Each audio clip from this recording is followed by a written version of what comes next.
This question is asking whether certain solutions are hypertonic or hypotonic.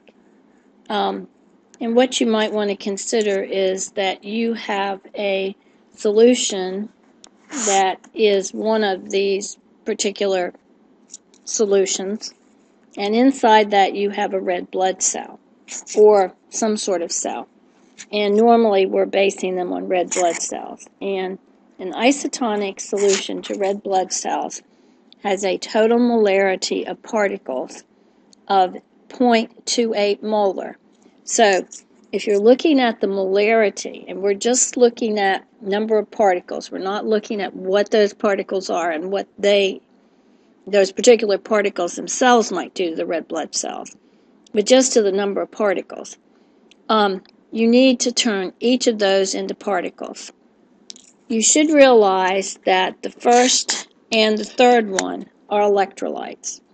And as electrolytes, they will split.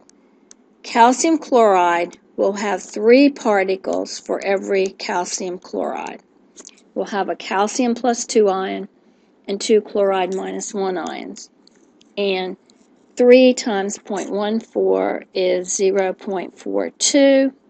This is a hypertonic because it is greater than the concentration that should be in the cell. The urea, on the other hand, you don't even see a formula for that. That's a real clue that this is a non-electrolyte. It does not break apart, so molarity given is its molarity. This molarity is less than the red blood cell. This would be hypotonic.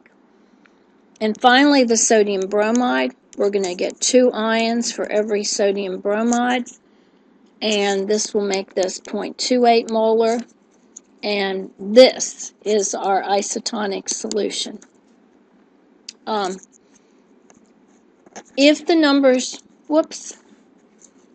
these numbers were given in grams and you needed to convert them into moles, you would have needed to use the molar mass first. For example, if they said you had 14 grams per liter, you would need to get that into moles per liter to match it up with that molarity of particles. But this is what you're looking at. I think that there's one assignment that I made up that is asking you what's going to happen.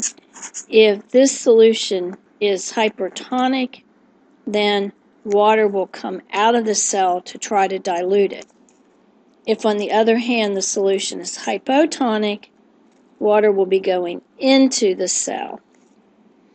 And isotonic solutions, water will go equally in both directions, and there'll be no change. But in a hypertonic solution, because the cell loses water, the cell will shrink. And in a hypotonic solution, because the cell gains water, the cell will swell, and it will possibly lyse, get leaky, and lyse.